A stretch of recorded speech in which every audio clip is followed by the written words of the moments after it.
मल्टीप्लेक्समध्ये मराठी सिनेमांना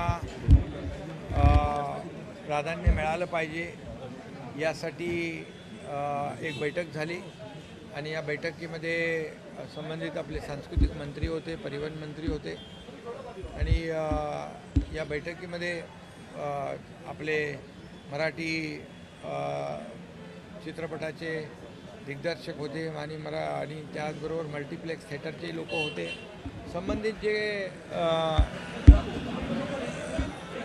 ज्या बैठकीमध्ये ज्या लोकांनी सूचना केलेल्या आहेत, काही सजेशन्स आहेत आणि त्यामध्ये एक सविस्तर चर्चा करून मराठी सिनेमांना प्राधान्य दिलंच पाहिजे कुठल्याही परिस्थितीमध्ये. एक डेडिकेटेड स्क्रीन मराठीसाठी ठेवली पाहिजे अशी त्यांची मागणी होती आणि त्याचबरोबर यामध्ये एक कमिटी गठीत केलेली आहे. या कमिटीमध्ये गृह विभागाचे अपर मुख्य सचिव आहेत, त्याचबरोबर प्रधान सचिव अपील आणि सुरक्षा आहेत आणि बाकी नगरविकास विभागाचे, सांस्कृतिक विभागाचे, परिवहन विभागाचे आणि मराठी सिनेमांचे निर्माते, वितरक, मल्टीप्लेक्सचे मालक, फिल्म सिटीचे अधिकारी आहेत, चित्रपट महामंडळाचे प्रतिनिधी आहेत आणि त्याचबरोबर विविध अनेक जे काही संबंधित लोक आहेत त्यांच्याबरोबरची एक कमिटी स्थापन केलेली आहे. 1.5 महिन्यामध्ये या कमिटीने सारासार विचार करून ज्या काही याच्यामध्ये उपाययोजना आहेत मराठी सिनेमांना प्राधान्य देण्यासाठी मल्टीप्लेक्स थिएटरचे काही मालक आणि काही लोक आले होते, त्यांचे प्रतिनिधी आले होते आणि त्यांना देखील आम्ही सांगितलं महाराष्ट्रामध्ये मराठी सिनेमांना प्राधान्य दिलंच पाहिजे.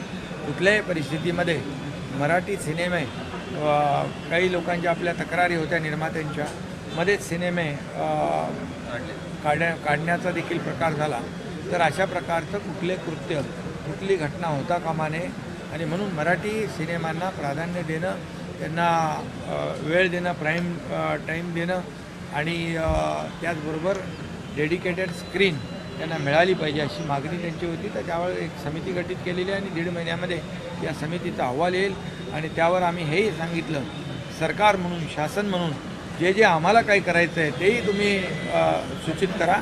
त्यावर शासन देखील सकारात्मक आहे आणि पूर्णपणे मराठी सिनेमा निर्मात्यांच्या मागे मराठी सिनेमा जास्तीत जास्त दाखवले गेले पाहिजे आणि या महाराष्ट्रामध्ये मराठी सिनेमांना न्याय मिळाला पाहिजे अशा प्रकारची भूमिका सरकारची आहे. निवडणूक आयोगाने स्थानिक स्वराज्य संस्थांच्या निवडणुकीबाबत व्हीव्हीपॅट मशीन ही नसणार आहे अशी भूमिका ही केलेली आहे. कुठेतरी गोंधळ होऊ शकतो हां, त्यामुळे नेमकी आपली मागणी काय असणार आहे? व्हीव्हीपॅट असावे की नसावे या संदर्भात? नाही, निवडणूक आयोग आणि EVM या बाबतीमध्ये जेव्हा विरोधकांनी तक्रारी केल्या त्यांचा तक्रारीचा सूर कधी होता?